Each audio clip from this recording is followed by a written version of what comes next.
Last weekend, French President Emmanuel Macron announced a historic agreement with one of France's overseas territories, New Caledonia, granting the island greater autonomy under a new name, the State of New Caledonia. The deal, which falls just short of full independence, is intended to resolve decades of political turmoil and violence between the island's two main demographic groups: the pro-independence indigenous Kanak population and the French settler loyalists, who largely support remaining part of France. So in this video, we're going to break down this unprecedented deal, why it falls short of complete independence, and how it might actually create more problems for Paris.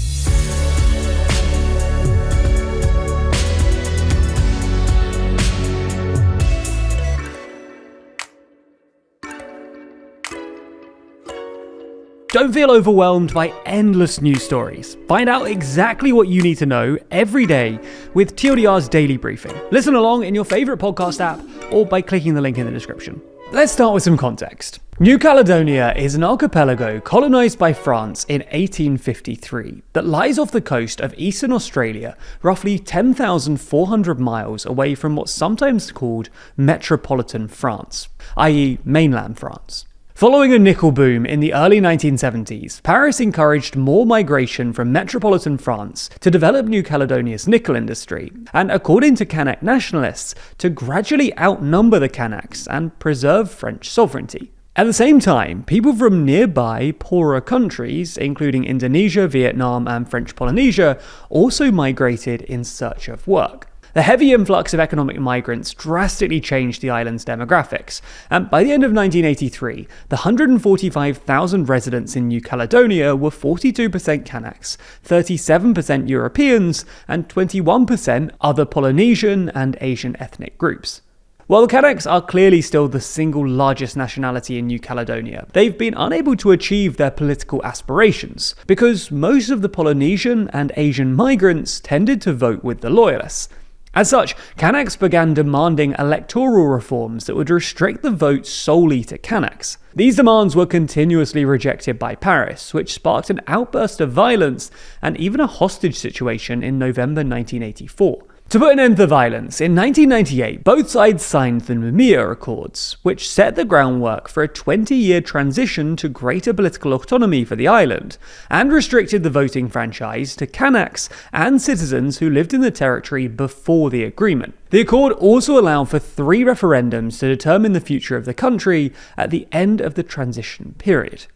20 years later, the first 2 referendums were held in 2018 and 2020, and in both cases, a narrow majority voted against independence. And if we look at the distribution of the votes, we can see very clearly between the distribution of those who voted for independence and the Kanak population.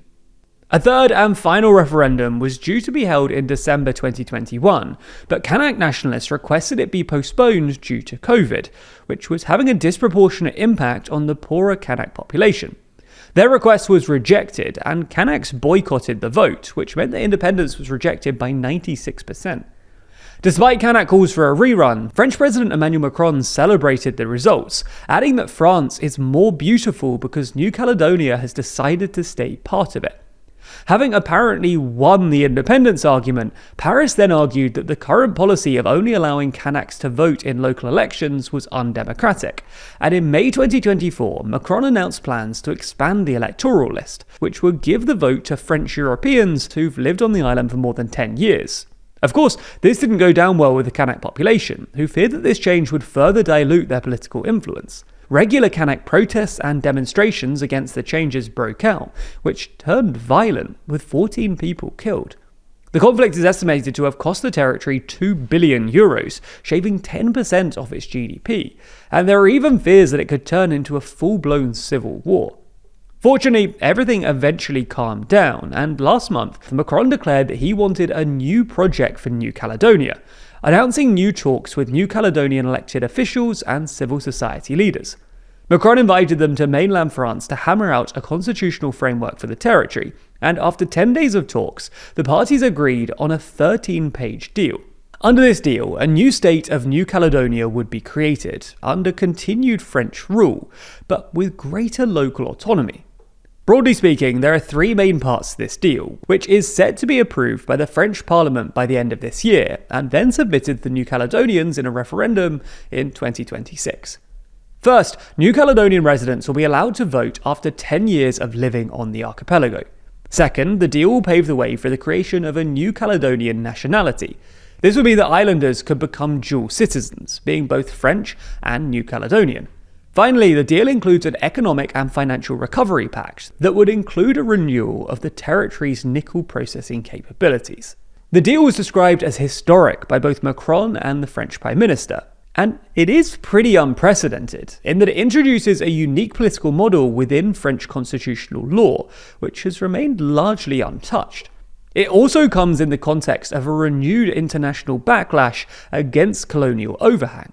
New Caledonia's political status has long been monitored by the United Nations Special Committee on Decolonization, and in recent years, a wider coalition of countries, including Azerbaijan, which has been seeking to expand its influence in the region, have pushed for greater global accountability over lingering colonial arrangements. However, this does still fall short of granting the full independence long sought by the Kanak population. Nonetheless, Paris will still be reluctant to cede further control, for at least two reasons. First, New Caledonia has large amounts of nickel, which is a key metal in battery production, and thus valuable to Europe's clean energy ambitions. And second, Paris, which maintains a military presence on the island, will be keen to preserve its strategic foothold in the region, especially amid growing competition with China. A recent paper by the Australian Strategic Policy Institute noted that losing New Caledonia would significantly weaken the West's influence in the South Pacific to Beijing's advantage. And China has been steadily expanding its presence in the region. For example, Beijing has shown interest in investing in New Caledonia's nickel industry, a move which Paris has resisted. In 2019, France blocked a Chinese bid to acquire a New Caledonian nickel mine. But still, by 2022, 62.3% of New Caledonian exports, the vast majority of which are minerals, was shipped to China. Yet, despite falling short of full independence, under the agreement, the transfer of additional sovereign powers over defense, currency, security, and justice could be put to a public vote, potentially paving the way for a future secession, which wouldn't go down too well with the loyalists. Even more troubling for Paris, the deal sets a precedent that if a new constitutional framework can be built for one territory, others, like Corsica, will almost certainly demand the same. More broadly though, it really does feel like we're in a period of political change at the moment. Gone are the days of predictable geopolitics, with Trump's America taking increasingly dramatic turns, so much so that it feels that America's influence, popularity, and dominance are all on the decline. So in the next issue of our magazine, Too Long, we're discussing this shift, and the potential that we're currently observing the end of the American order. In that section of the magazine, we discuss our thoughts on everything from the collapse of democratic norms to if America is losing allies, and if the country can maintain its dominance in energy and tech, before discussing who could potentially take over in a post-American world. So if you want to find out what we really think about America, now's your chance. It's not just the US either though. This issue is our longest ever at 78 pages. So we also get into stories like why El Salvador and Kosovo are becoming the world's penal colonies, if the UK is lacking vision at the moment, if Europe can really defend itself, and why leaders like Putin and Netanyahu seem to be getting away with it. Plus, we also have a full interview with Professor James Kerr-Lindsay, who you might also know from YouTube, all about the collapse of the global order. Now, if that all sounds good to you, but you'd rather listen than read along, then you should check out the premium edition. Because anyone who buys a premium edition of our magazine also gets access to our recordings of selected articles. Plus, you also get access to the full 90-minute interview with James Kerr-Lindsay. On top of that, premium subscribers also get access to our behind-the-scenes podcast, The Bullpen. Regardless of whether you opt for the regular or premium edition, if you never want to miss an issue, then make sure you subscribe to Too Long, which gets you 20% off every copy as long as you stay subscribed. Plus, this week only, if you use the code BESTOFFER when signing up for a subscription, you'll get an additional 35% off. That brings down the cost as low as £5.20, or a wild 48% off. That is the best offer we are ever going to offer. So pre-order your copy today to get yourself that extra content and support all of the journalism we do here at TLDR every single day.